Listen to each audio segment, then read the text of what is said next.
Hola, ¿qué tal? Para los que vivimos en España, el verano del año 2022 fue un verano especialmente caluroso. Eso todos aparentemente sabemos lo que significa. ¿Seguro? Yo no estaría tan seguro. Cuando hablamos del cambio climático, que es lo que te voy a hablar hoy, hablamos de cosas específicas y concretas, no genéricas. Por eso yo cuestiono, como he puesto en el título, si debemos llamarlo cambio climático o calentamiento global, porque esa era una expresión más adecuada. Pero vamos a empezar desde el principio con el marco general. Es gente del mundo de la ciencia, no del mundo de la empresa, no del mundo de la política, no del mundo de los centros educativos, en algunos casos sí, quienes empezaron a hacer mediciones con la tecnología disponible y la maquinaria que se podía tener y empezaron a hacer simulaciones en los años 70. Desde nuestro punto de vista de hoy, con medios muy rudimentarios. No existía la digitalización ni del sonido ni de las imágenes. Bueno, hicieron lo que pudieron y empezaron a llamar la atención al mundo a través de los medios de comunicación, a gobernantes, a hacer conferencias y a decir, cuidado, porque esto está acelerando a un ritmo un poco preocupante.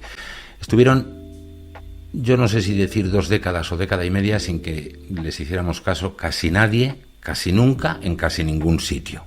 Lógicamente, alzaban más la voz, que esto va en serio, pero lo que les contestaba a todo el mundo es, bueno, pero eso es de muy largo plazo, no me preocupa. Y además había personas que añadían, el clima cambia por sí mismo, y tenían razón.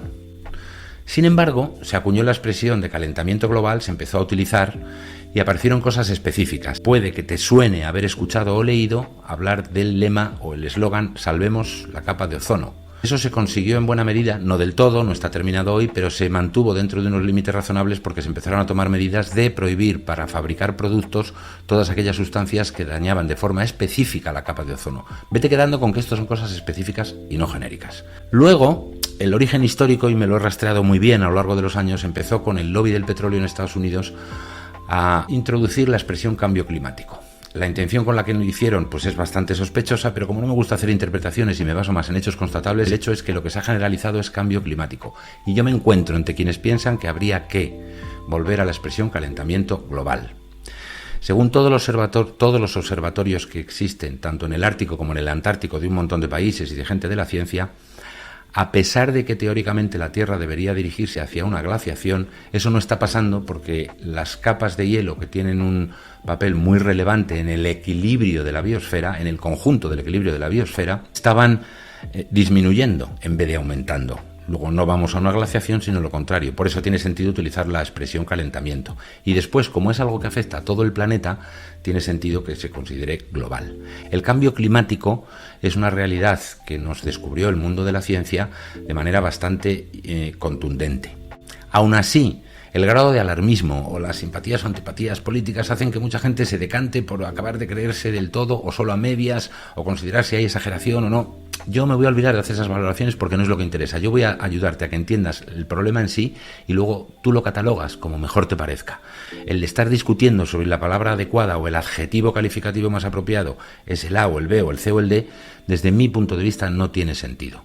Lo que tiene sentido es que cuando se empezó a estudiar eso había 4.000 millones de personas en la Tierra, aproximadamente, según a qué año nos refiramos, y hoy hay 8.000 millones de personas en la Tierra. Somos el doble.